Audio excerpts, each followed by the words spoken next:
আমাদের পাশে থাকে, আমাদের সাধারণ মানুষেরা থাকে। কিন্তু আমি বলবো আসলে সত্যিকারের মানবতাবাদী, সত্যিকারের কর্মী তারাই যারা দুঃসময়ে থাকে, দুঃসময়ে সাফার করে, দুঃসময়টাকে তারা নিজের আপন করে নেয়। তা আমি আজকে আমাদের মানবতাবাদী যারা আছেন স্টেজের সামনে এবং আমাদের যে সংবাদ মাধ্যমের মিডিয়ার যে ভাইয়েরা আছেন তাদের সামনে আমি আমাদের বাংলাদেশ মানবাধিকার কমিশনের দু একজনকে একটু পরিচয় করে দিচ্ছি। আমি স্টেজে আসতে বলবো আমাদের সুমন ঢালিকে। সুমন ঢালি আমাদের রূপগঞ্জের সুমন ঢালি স্টেজে আসবেন, সেই সাথে আসবেন সাংবাদিক শামীম এবং আব্দুর রহিম। এই তিনজনকে আমি স্টেজে আসার জন্য অনুরোধ জানাবো। আসলে সত্যি বলতে যারা আমাদের এই টিভিতে আমাকে ফোন দিয়েছে বা এই করছে, কিন্তু যারা আসলে অত্যাচারিত হয়েছে আমরা তাদের মুখ থেকেই শুনতে চাই যে তাদেরকে কিভাবে অত্যাচার করা হয়েছে। তারই একটা ছোট্ট নমুনা আমি এদের মাধ্যমে তারা সাফার তারাই বলবে। এবং মাঝখানে এমন সময় গেছে সকালের নাস্তা, দুপুরের খাবার কোনোটাই ছিল না। বিভিন্ন একটু সাহায্যের আশায় এই ছেলেগুলো, আমরাও যতক্ষণ পারছি ছিলাম, আমরা এমন হয়ে গেছে যে পার্টি দরজায় উঠছে যে অমুক একটা নতুন পার্টি হয়েছে, তাহলে দেখি তার কাছে যে আমরা একটু সাহায্য চাই, যে আমাদের পক্ষ থেকে দু একটা কথা বলি। আমি নাম বলবো না, আমাদের ক্ষমতাসীন বর্তমানের যে পার্টিগুলো আছে, রাজনৈতিক দল, তাদের কাছে গিয়ে আমরা ধর্ণা দিচ্ছি যে আপনারা একটু আমাদের পাশে আসেন, আমরা ঘরে থাকতে পারছি না। এ ধরনের পজিশনে গেছে।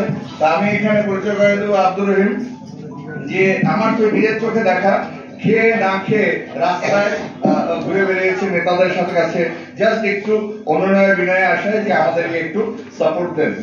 আমি এখন এই মুহূর্তে কিছু বলার জন্য অনুরোধ জানাবো। এরপরেই নির্মম অত্যাচার শুরু হয় ডিবি অফিসে। আমাদের বিভিন্ন কর্মীদের ডেকে নিয়ে নির্মমভাবে অত্যাচার করে। সেই অত্যাচারের শিকার আমার বড় ভাই, আমাকে না পেয়ে আমার ভাইকে নিয়ে নির্মমভাবে অত্যাচার করে। আজ আমার সেই ভাই আপনাদের সামনে কথা বলবে এবং সাংবাদিক মনিরুল ইসলাম রিপন ও আপনাদের সামনে কি কি ঘটনা ঘটছিল দিনকার সেটার বর্ণনা দিবে। ধন্যবাদ সবাই।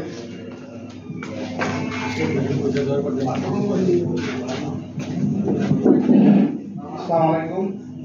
প্রিয় মানবাধিকার কর্মী ও সাংবাদিক ভাই বোনেরা, আমার অন্তরস্থল থেকে আন্তরিক শুভেচ্ছা অভিনন্দন। আমি শারীরিকভাবে খুবই অসুস্থ। ওই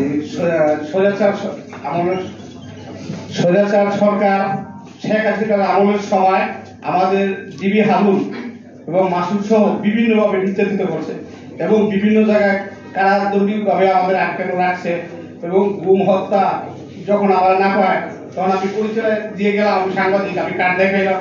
কার্ড দেখার পরও সে নির্যাতিত এবং এইভাবে মারছে যে মানুষের যাতে না মারে এবং বিভিন্ন জায়গায় কোথাও পাই নাই। ওই ডিবি মাসুদ এবং হারুন সহ বিভিন্নভাবে আমার ছোট ভাইকে না পেয়ে আমাদের ফ্যামিলির প্রত্যেকটা লোকের উপর টর্চারিং শুরু করছে। যেমন আমাদের কাছে 10 লক্ষ টাকা মুক্তিপণ দাবি চাইছে যে, এবং আমি এই যে এই বাংলাদেশ মানবাধিকার কমিশনের মহাসচিব ডক্টর সাইফুল ইসলাম সাহেব সহ ওনার সামনে আমাদের বিভিন্নভাবে নির্যাতিত করছে এবং বাড়িতে যে আমরা বাড়িতে থাকতে পারিনি, আমাদের মোবাইলের সিমগুলা বন্ধ রাখছি এবং বিভিন্ন জায়গায় আমাদের ভাবে আমার আব্বা